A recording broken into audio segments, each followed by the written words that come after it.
Hello, friends. My name is Dr. Abhay Kanabar, MD Ayurveda, સાંખ્ય આયુર્વેદ પંચકર્મ ચિકિત્સા કેન્દ્ર, વડોદરા. આજે આપણે જાણીશું ઓડકાર વિશે.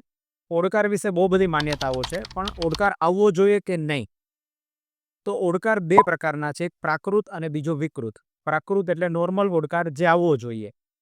જમ્યાના 4-6 કલાક પછી એક ચોખ્ખો ઓડકાર આવે એ ખોરાક પચી ગયાનું લક્ષણ છે, કે હવે તમે બીજી વાર જમી શકો છો એનું લાયસન્સ છે.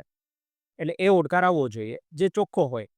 બીજો વિકૃત ઓડકાર કે જે જમતા જમતા આવે એ એવું કહે છે કે હવે આપણે વધારે જમી રહ્યા છે, એ સ્ટોપ સિગ્નલ માટેનો ઓડકાર છે. ત્રીજા બધા ઓડકાર છે કે જે ખાટા તીખા કડવા, અથવા તો ઘણા લોકોને તો એવું હોય કે તમે શરીરમાં ક્યાંય પણ દબાવો તો ઓડકાર આવે.